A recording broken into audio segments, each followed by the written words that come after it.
Unidade 2. Os precursores da sociologia brasileira. Aula 6.1. Conteúdo: Caio Prado Júnior. Habilidade: compreender a visão sociológica e a perspectiva histórica da formação da sociedade brasileira, elaborada por Caio Prado Júnior. Olá a todos os alunos e alunas, professores e professoras da Educação de Jovens e Adultos, primeira fase do ensino médio mediado por tecnologia. É muito bom estar com vocês novamente para trabalharmos os conteúdos do componente curricular Sociologia. Mas antes de vermos os conteúdos novos de hoje, vamos a uma pequena revisão do que foi visto anteriormente.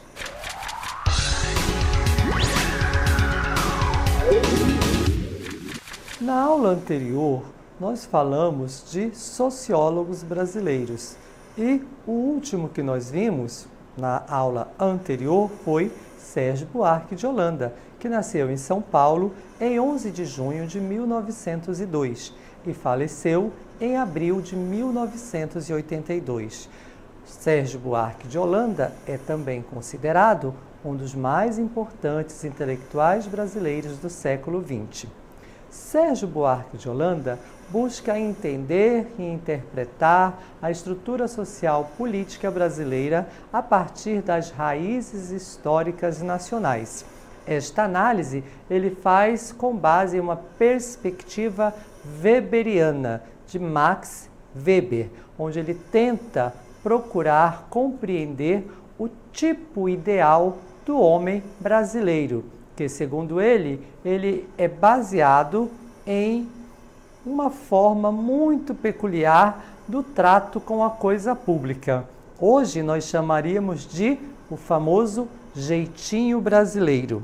A essa prática, Sérgio Buarque de Holanda chamou de cordialidade. Para Sérgio Buarque de Holanda, no comportamento do homem cordial, de generosidade, de hospitalidade, esconde-se um caráter que se aproveita da proximidade para se estabelecer o domínio do privado sobre o público. É justamente essa visão de Estado que a cordialidade do brasileiro tem como eixo estruturante na análise de Sérgio Buarque de Holanda. Para ele, a cordialidade do brasileiro se expressa em sua dificuldade no cumprimento de ritos sociais, que sejam rigidamente formais e não pessoais e afetivos, e de separar, a partir de uma racionalização destes espaços, o que é público e o que é privado. Neste pensamento, o patrimonialismo é o fundamento do Estado brasileiro. Esta ideia foi descrita na principal obra de Sérgio Buarque de Holanda, Raízes do Brasil, que foi publicada no ano de 1936, sobre a superação do homem cordial. Vamos agora ao nosso desafio do dia.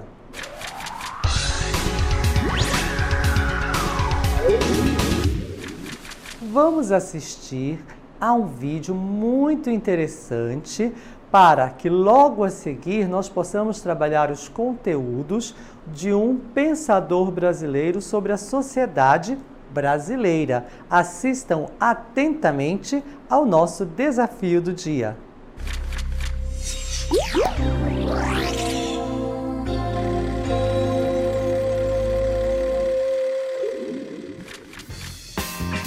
Vamos pensar em suas refeições, pela manhã, pela tarde e ou pela noite. De certo que os alimentos variam. Pode ser pão, tapioca, uma fruta, banana, manga. Depois pode ser um vinho de açaí. Mais tarde, um peixe, uma carne, arroz, feijão, farinha, pimenta e outros tipos de alimentos de sua preferência.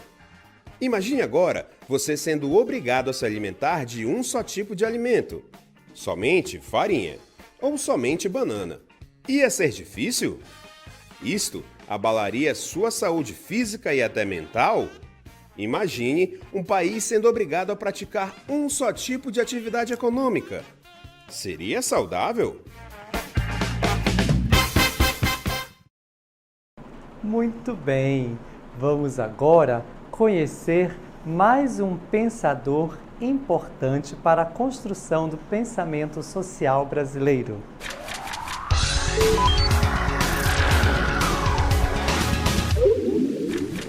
Voltamos para falar de um autor muito importante para o pensamento social brasileiro. Vamos falar hoje de Caio Prado Júnior. Vamos primeiro conhecer um pouco da vida de Caio Prado Júnior. Ele nasceu em 11 de fevereiro de 1907 e faleceu em 23 de novembro de 1990, na cidade de São Paulo. Mais uma vez, temos um pensador que atravessa todo o século XX e sobre este século ele desdobra a sua análise sobre a sociedade brasileira. Segundo outro pensador que vocês já conhecem, Florestan Fernandes, Caio Prado Júnior é um símbolo de rebeldia moral que soube romper com a ordem social existente de sua época. É muito importante porque Caio Prado Júnior pertencia a uma determinada classe social e ele rompeu justamente com esta ordem social da qual ele pertencia para caminhar, para divagar, para estudar, para pesquisar sobre outras camadas da sociedade. E isso, naquela época, foi um ponto que foi representativo dentro dos estudos da sociedade brasileira.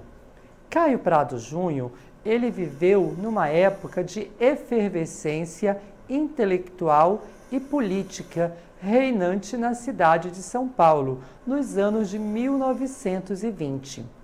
Época em que essa cidade, São Paulo, despontava como a única tipicamente burguesa do Brasil. O que significa dizer tipicamente burguesa? É aquela cidade que já possui muitas indústrias, muitas empresas, já possui um centro urbano organizado e pessoas, muitas pessoas vivendo nesse grande centro urbano. Nesse sentido, São Paulo já era, na década de 20, no início do século 20, uma cidade moderna. Era uma cidade burguesa, onde as relações sociais de trabalho, por exemplo, já aconteciam nos moldes da economia capitalista. E é justamente nessa efervescência econômica, política, que Caio Prado vai viver. Mas também existe algo que está fervendo em São Paulo na década de 20. Nós aí vamos falar da Semana de Arte Moderna. Vocês lembram? Semana de Arte Moderna foi um movimento cultural, artístico, que movimentou todo o cenário artístico nacional nas diversas modalidades.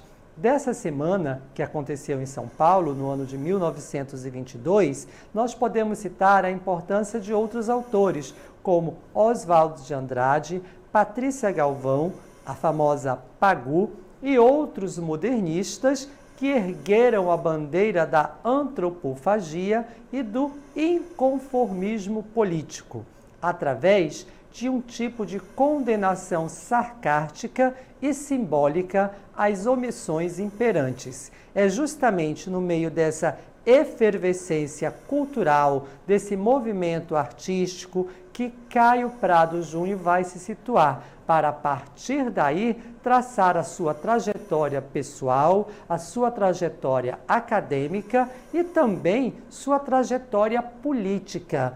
Neste campo político, Caio Prado Júnior vai ter uma atuação muito importante, que vai fazer com que ele rompa justamente com a ordem social na qual ele estava inserido.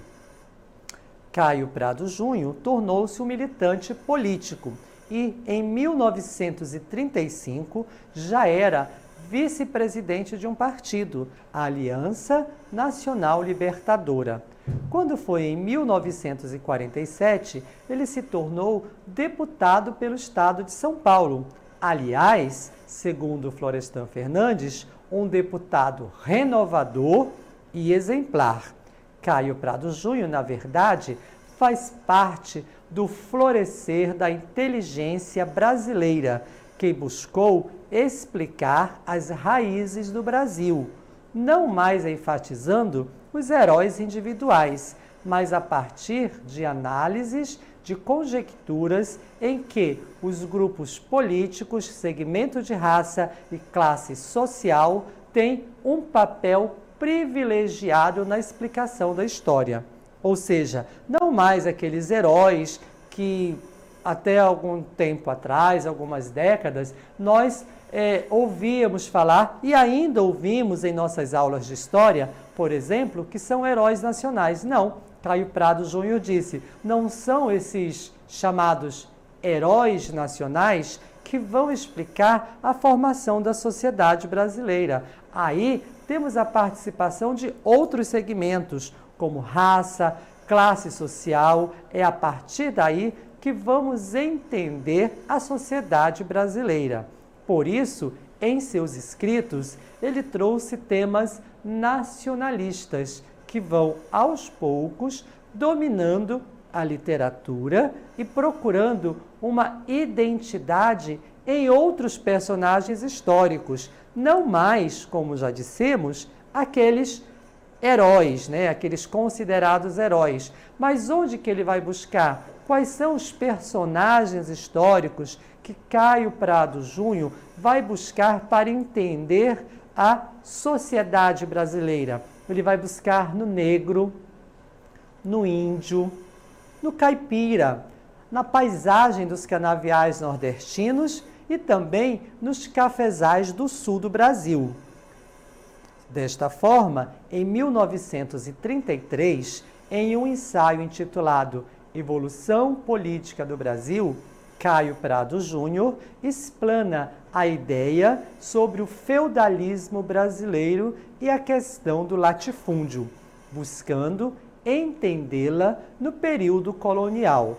Só para reforçar este ensaio sobre a evolução política do Brasil, é bom que nós tenhamos bem claro a ideia de feudalismo, ou seja, um espaço onde existe um senhor feudal, retomando aquele sistema econômico que antecede o capitalismo, onde tinha uma gleba, tinha servos, tinha um senhor, e também isso ele compara aos grandes latifundiários brasileiros. Latifundiários são aqueles senhores de grandes extensões territoriais, que até então, no início do século XX, era muito comum no Brasil. Então, para entender esta organização da política social e econômica brasileira, Caio Prado Júnior vai buscar no latifúndio e no modelo feudal, que ele chama modelo do feudalismo brasileiro. E aí, em 1942, ele lança o seu segundo livro, que é A Formação do Brasil Contemporâneo, Colônia. Em 1945, publica História Econômica do Brasil, com o intuito de atender às necessidades do público presente nos cursos de História, Ciências Sociais e Ciências Econômicas. Caio Prado Júnior também publica outras obras de outras especialidades. 2 livros são sobre viagens. Um foi escrito em 1934, logo após a sua volta da União Soviética, intitulado União das Repúblicas Soviéticas Socialista e a China de 1960. Em 1962, ele publica O Mundo do Socialismo. É menos uma descrição de viagem do que um debate de problemas comunistas. Mas Caio Prado Júnior, através de seus escritos, também funda a editora Brasiliense. E antes mesmo de ser deputado, ele se dedicou aos negócios, criando a Livraria Brasiliense, também editora de amplas atividades. No ano de 1955, criou a Revista Brasiliense. Essa revista sairá por muitos anos debatendo os problemas políticos diários, em especial os do Brasil, bem como conseguirá reunir em torno dela intelectuais da melhor qualidade. Um fato interessante é o número 52 da Revista Brasiliense, que corresponde a março de 1964. Aí eu vou deixar para vocês o que aconteceu em março de 1964 para que pudesse colocar um fim à Revista Brasiliense. Eu não vou responder agora, mas vamos assistir a um vídeo sobre a obra de Caio Prado Júnior.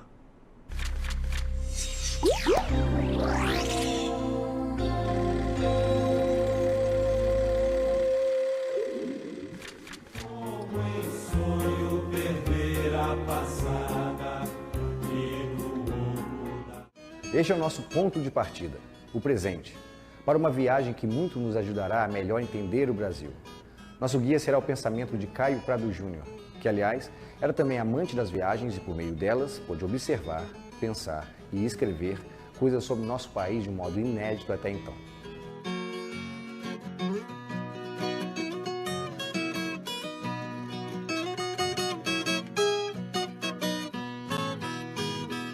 Não é coincidência partir do Porto de Santos. Caio Prado Júnior, esse jovem viajante, nasceu no seio da aristocracia cafeeira. No ano de 1928, mais de 20% de todo o café exportado aqui em Santos vinha da companhia Prado Chaves, da família de Caio.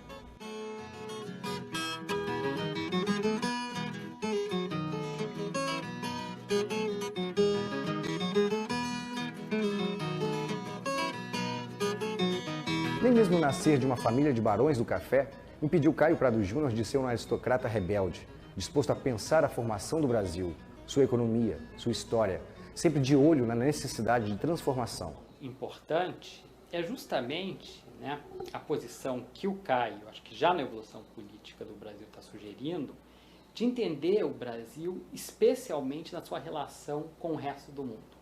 Isso vai aparecer de maneira mais clara, de maneira mais desenvolvida na formação do Brasil contemporâneo, especialmente no capítulo, na discussão que é retomada toda hora nesse livro, sobre o sentido da colonização. Por que isso? Que, na verdade, o que o Caio Prado está dizendo é que a razão de ser do Brasil é, desde o início da sua história, produzir em grandes unidades, trabalhadas pelo braço escravo, originalmente, essas grandes explorações que eu estava falando, bens demandados para o mercado externo. Isso representa uma mudança em relação às análises, às interpretações vigentes sobre o Brasil até então. A obra mais importante de Caio Prado Júnior e sobre a qual vamos falar muito superficialmente. Por que superficial? O nosso tempo não permite explorá-la como deveria, mas vamos conhecer um pouco da obra chamada Formação do Brasil Contemporâneo. Esta é uma capa de uma das edições de A Formação do Brasil Contemporâneo. Esta obra é constituída de 3 partes e é interessante que ela se tornou famosa exatamente pela sua introdução.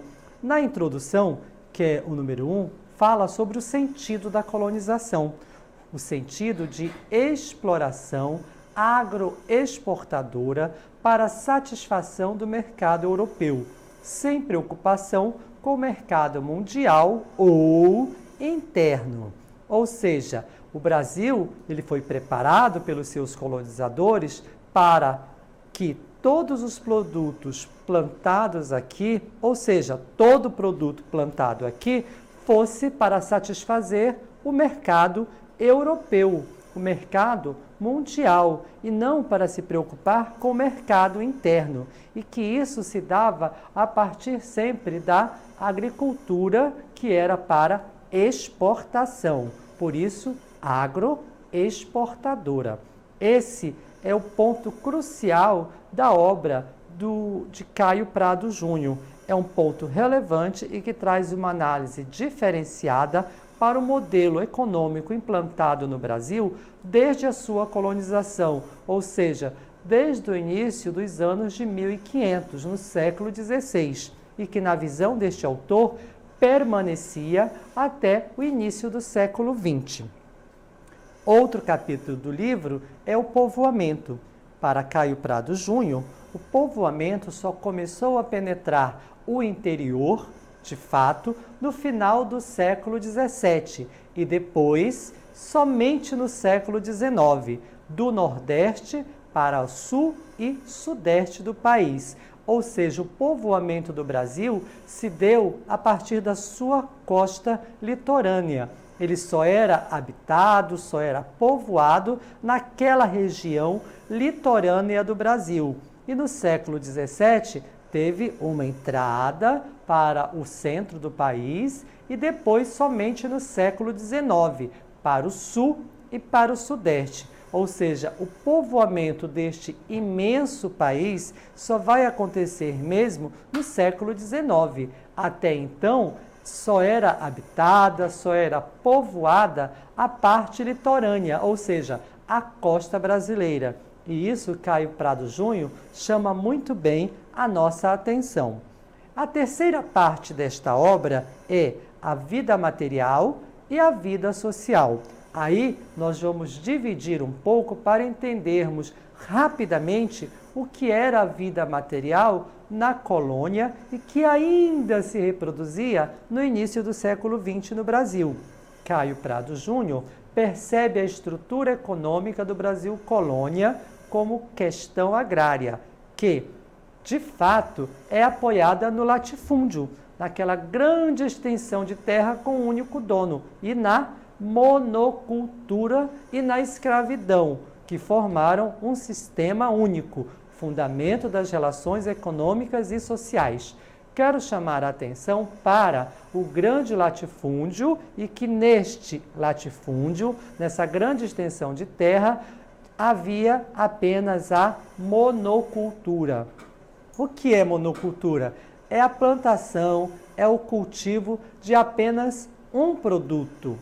Para Caio Prado Júnior, grande parte do Brasil plantava somente uma coisa. Grande parte do Brasil produzia apenas um tipo de produto. Para os brasileiros, não, para satisfazer o mercado externo, em especial a Europa, né? Então, esta obra vai trazer justamente esta interpretação do latifúndio, que é um resquício desde a colonização do Brasil e que para ele ainda persistia até o início do século XX. A vida social, que é a terceira parte do livro, também compreende uma parte importante da obra, mas ela é subdividida em organização social, porque se preocupava com o tratamento dado ao negro escravo da sociedade colonial, denominando-a de pior do que a escravidão romana. E também a administração da vida social do Brasil colônia, pois não existia no direito público da monarquia. Ou então, para Caio Prado Júnior, eram muito poucas as normas gerais que atribuíam, que regulavam competências dentro da colônia. Ao contrário, na legislação administrativa da colônia, encontrava-se um amontoado inteiramente desconexo de leis. Traduzindo em outras palavras, ninguém se entendia. Quem mandava mesmo era o dono do grande latifúndio, o senhor da Casa Grande. Ele era a lei naquele espaço, naquela grande fazenda onde havia aquela plantação.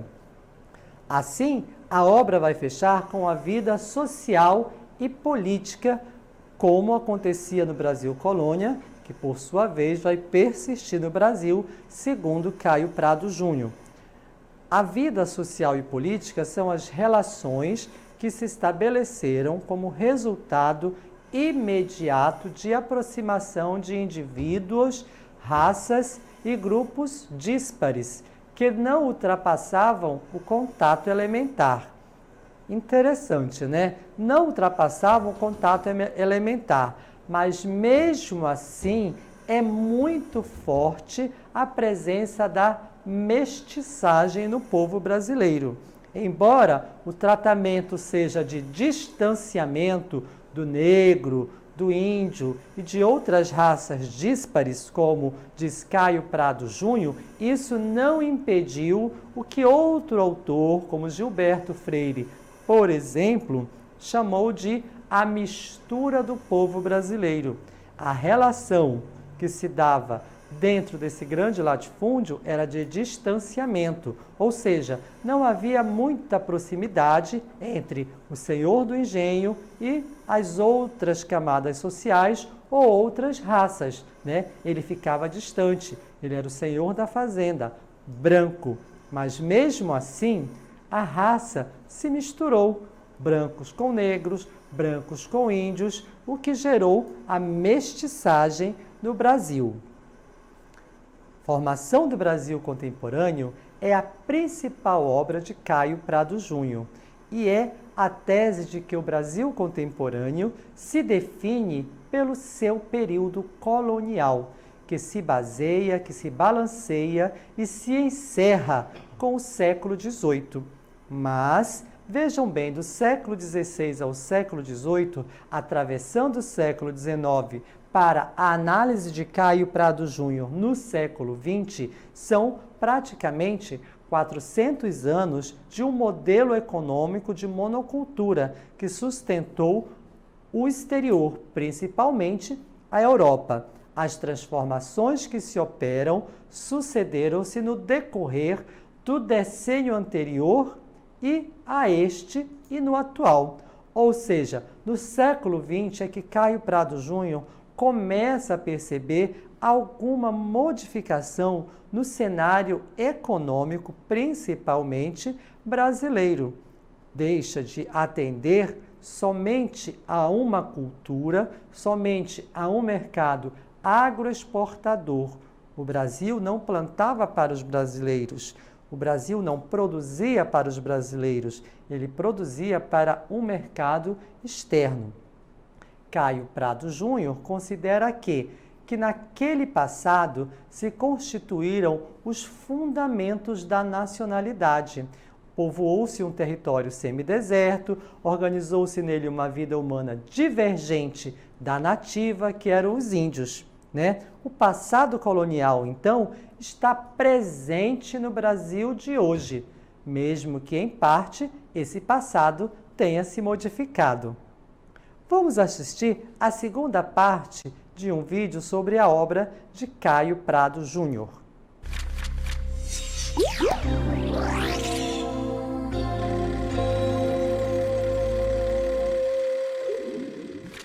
O Brasil começa através do engenho.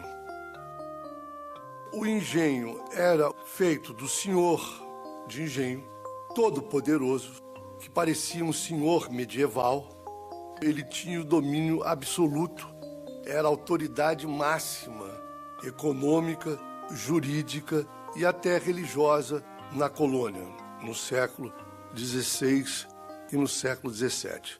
E o engenho era uma operação complicada, exigia tecnologia, exigia muitos escravos, e toda a sociedade brasileira estava assentada nessa produção. Além desse aspecto econômico, existiu também esse contato entre o senhor e o escravo. Essa relação, evidentemente, era uma relação de dominação, mas também houve uma relação de intercruzamento, inclusive sexual, que foi a base da miscigenação. A complexidade do Brasil decorre desse fato.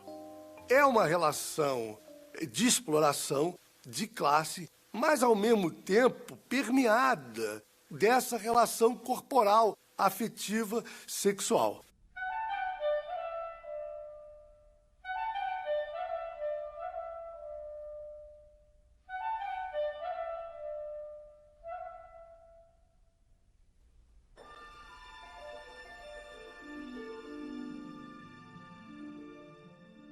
Todo povo tem na sua evolução, vista à distância, um certo sentido. Este se percebe não nos pormenores de sua história, mas no conjunto dos fatos e acontecimentos essenciais que a constituem num largo período de tempo. Quem observa aquele conjunto, desbastando-o do cipoal de incidentes secundários que o acompanham sempre e o fazem muitas vezes confuso e incompreensível, não deixará de perceber que ele se forma de uma linha mestra e ininterrupta de acontecimentos, que se sucedem em ordem rigorosa e dirigida sempre numa determinada orientação. Se vamos à essência da nossa formação, veremos que, na realidade, nos constituímos para fornecer açúcar, tabaco, alguns outros gêneros, mais tarde ouro e diamante, depois algodão e em seguida café, para o comércio europeu. Nada mais do que isso. E é com tal objetivo exterior, voltado para fora do país e sem atenção a considerações que não fossem o interesse daquele comércio, que se organizarão a sociedade e a economia brasileira. Tudo se disporá naquele sentido, a estrutura, bem como as atividades do país. Caio Prado Júnior, em sua obra, ele vai sintetizar a preocupação com informações que mostrem as diferenciações regionais com algo que faz parte da mesma lógica de colonização agroexportadora, da monocultura. Mas como perceber historicamente o sentido da colonização sugerido por Caio Prado Júnior? Então, ele responde: o sentido só é percebido observando o conjunto dos fatos e acontecimentos essenciais que constituíram a história de um povo num largo período de tempo. Muito bem, esta é a síntese da obra de Caio Prado Júnior, A Formação do Povo Brasileiro. A sua aula continua no próximo vídeo.